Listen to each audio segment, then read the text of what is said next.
खुलुमबाय लोगोफोर फैलायबाय गोदान मोनसे भिडिअ लानानै नोंथांमोननि गेजेराव गंसे गामियाव सानै खोब मोजां लोगो दंमोन। बिसोरो उन्दैनिफ्रायनो गेलेनाय स्कुलाव थांनाय ज' थाङोमोन ज' गेलेयोमोन। सानसेबो सासेखौबो माने गारनानै थाया। आरो बिदिनो बिसोरो देरनानै सानैबो गंसेल' कम्पानियाव जब मोननायसै। आरो जब मोननायनि उनाव सासेया मेनेजारजों माने खोब मोजां जाबाय जानानै माने बियो माने प्रमोशन जालांबाय थाबाय आरो सासेया बै गावनि जायगायावनो थाबाय थानायसै। आरो बेखौनो नुनानै बे लोगोआ माने जाय प्रमोशन मोनबाय थानाय लोगोखौ माने गोसो सिङाव खोब माने हिंसा जालांबाय। एखे खामानि मावो, आंबो खस्थ' मावो आरो बेखौल' माने प्रमोशन होबाय थायो आरो आंखौ माने नायफिनानो मालिका होननानै। बिदिनो गोबाव सम थांनायनि उनाव बे सानबाय माने आं आरो बे कम्पानियाव खामानि मावनानै लाब गैला, बे मालिका मोजां नङा, आंखौ नायफिनानो खालि बेखौल' नायफिनबाय थायो होननानै। इमान खस्थ' मावो आङो, इमान खामानि मावो निजेनि होननानै, थेवबो आंखौ माने एसेबो बै मालिका नायफिनथारानो। बिदिनो साननानै सानसेखालि बियो गांसे लेटार लिरबाय, रिजाइन लेटार, आरो लिरनानै बियो मालिकनि अफिसाव थांनानै मालिकनो हैनायसै। मालिका सोंबाय जे मा खारन, मानो रिजाइन होखो? होनायाव बे मानसिया होनबाय, नङा नोंसोरनि कम्पानिया माबाया एसेबो मानसिफोरखौ नायफिना, सोर खामानि मावो सोर खामानि मावा, आं इमान खस्थ' मावो, आंखौ एसेबो माबाया। दिनै बे आंनि लोगोआ बे मा पजिसनाव मोनहैखो आरो आं दाबो बैयावनो फैदों।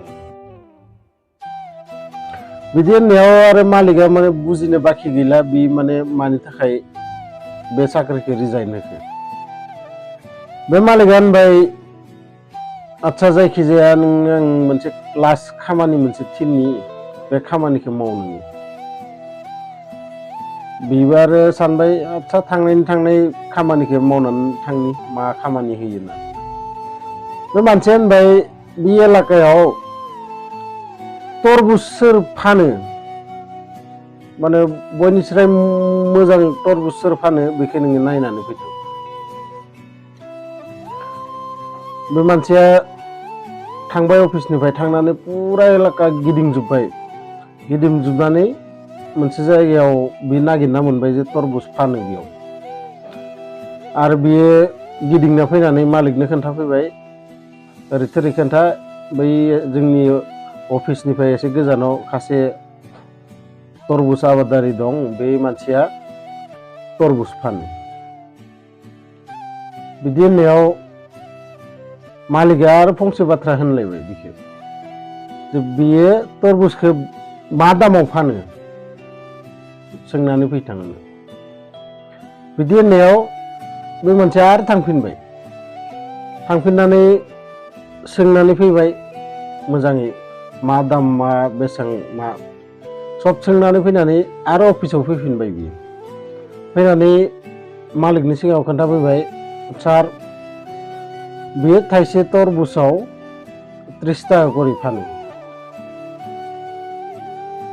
बिदि होननायाव बे मानसिखौ होनबाय, नों दसे जथ', दा बे खामानिखौनो नोंनि लोगोनो आङो थिनगोन, नाय बे माबायदि मावदो बा बे माबायदि मावगोन नोङो नायबाय था। बिदि होननानै बिनि लोगोखौ लेंहरबाय। लेंहरनानै मालिका होनबाय, थांनाय बे एलाकायाव सबसे मोजां तरबुज सोर फानो नायनानै फैनाय होननानै। बे लोगोआ फैबाय, फैनानै खोब नागिरबायबो, नागिरनानै दसे उनाव अफिसाव फैबाय। फैनानै मालिकखौ होनफैबाय, सार तरबुजआ जोंनि अफिसनि एसे गोजानाव सासे मानसिया फानो, आरो बियो पार तरबुज 30 थाखा करि फानो। नाथाय जों जुदि बिनाव गोबाङै लायोबाथाय बियो 25 रुपिस करि जोंनो तरबुजखौ हरगोन होनना बुंदों। आरो नोंथाङा जुदि तरबुज बायनो गिरदोंबा बिनिख्रुइ मोजां तरबुज आरो बिनिख्रुइ माने दाम खमाव नोंथाङा जेरावबो मोना। गतिके जोंनि कम्पानिनि फायदानि थाखाय बे डिलखौ नोंथाङा खालामनाया मोजां। बिदि होननायाव बै गावनि लोगोआ मोखाङाव ओरै नायबाय थाबाय आरो गावआनो गाव मिथिबाय जे मानि थाखाय बे मानसिया प्रम'सनखौ मोनबाय थादों आरो गावआ मानि थाखाय बै थाइसे जायगायावनो दिनैसिम थाबाय थादों।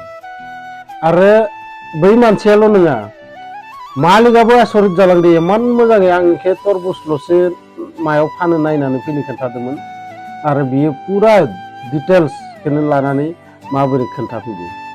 जोंनो गासैबो खामानि मावनायनि आसलते निजा निजा मोनसे केपासिटि थायो। जोङो एखे स्कुलाव फरायो, एखे लोगो गेलेयो, नाथाय बै स्कुलाव फरायनाय गथ'आनो सोरबा डक्टर इन्जिनियार जालाङो आरो सोरनावबा खामानि मावना जानो गोनां जायो। जायखिजाया नोंथांमोना भिडिअखौ मोजां मोनोबाथाय लाइक शेयार कमेन्ट खालाम आरो लोगोसे आंनि चेनेलाव गोदान भिडिअ थाय आंनि चेनेलखौबो साबस्क्राइब खालाम।